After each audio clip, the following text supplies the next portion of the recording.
Tom Hiddleston, lovely to meet you. Lovely to meet you.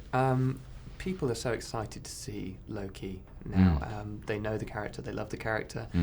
Does that bring up pressure? Does it make it easier? Talk about that. Good question. I'd say the first thing to say about it is it's such a privilege to come back around and play the same character again, because it so rarely happens in an actor's life. Mostly, you read a script and you build a character and you fall in love with it and you play it out in the game, and then the film finishes and it's over and you get on with your life, and to come back and play him twice, 3 times is amazing. Specifically when there is a sense that the character's been taken to the heart of the audience, that somehow he's ignited a curiosity or an engagement or an affection, and to come back to the second bit of your question, it's true that there's a self-applied pressure of really wanting to keep it fresh and not to take that affection for granted at all, and really think about continuity of the character and go and be better and be more complicated and more interesting and more entertaining and so yeah, it's a wonderful position to occupy. Yeah. You've been touring the world. I have. Promoting the film. Yeah. And you get to actually meet the fans, interact with them, and get a sense of their experience. Yeah. What's it like meeting the people who love the film? It's just so touching, actually, because the energy is so generous and very enthusiastic.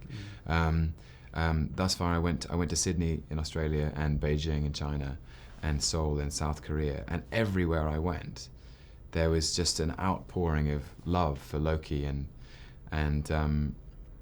it's very, very gratifying, because as an actor, you can't call yourself an actor without an audience, and there they are. I'm a British actor. I'm from London. I was born here. I trained here.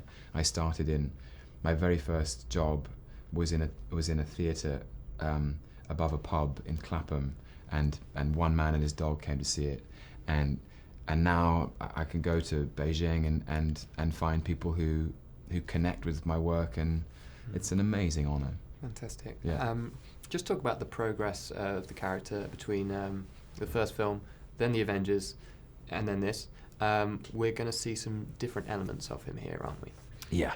I'd say Kenneth Branagh and I created a Loki who was a fallen prince. Mm-hmm. He was sort of had a very delicate and sensitive psychology, who sort of through the process of discovering some hard truths about himself became a villain.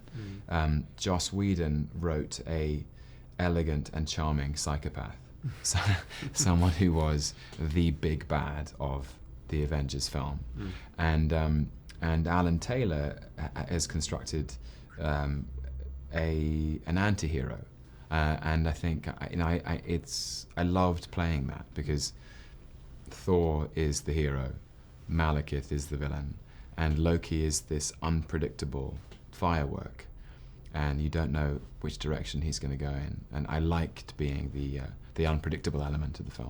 Fantastic, and that unpredictability comes through in your scenes with Chris fantastically.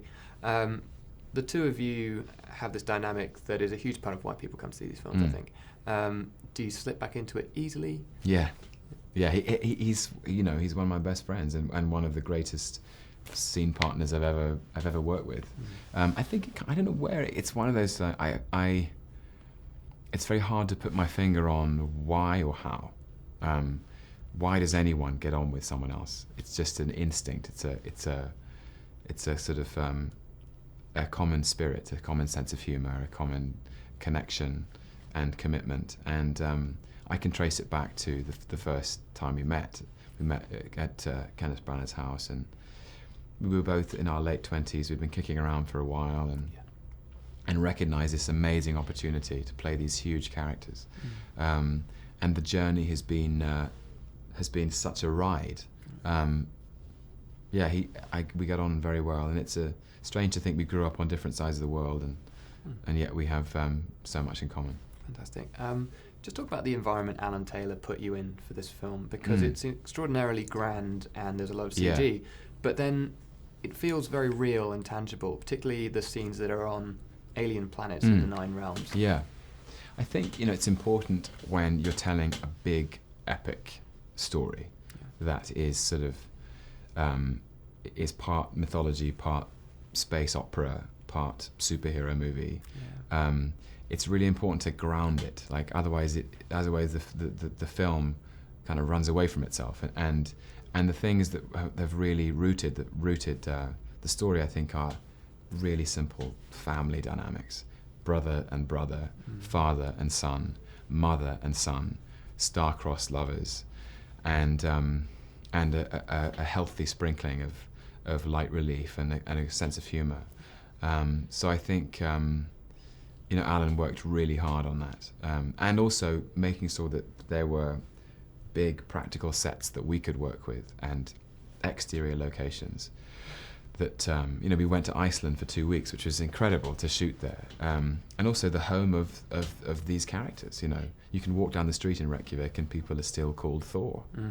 Fantastic. Obviously, when you're making these scenes, you don't really have an idea of how it's going to look. Yeah. Although you've got a lot of experience with these kind of films. Just talk about your reaction to the movie when you first kind of put the 3D glasses on and sat down and let it jump out the screen at you. It's thrilling, because when you're on set, you're surrounded by a cyclorama of green screen, and you're not traveling through space, and the explosions are non-existent, and the spaceships don't fly, and so everything in your performance it has to be kind of cooked up by your imagination, and you do your best, because the camera's rolling and they need a response, like a spontaneous response to something that's happening externally, and yet you have nothing. It's almost like being a child again and playing cowboys and Indians in your garden.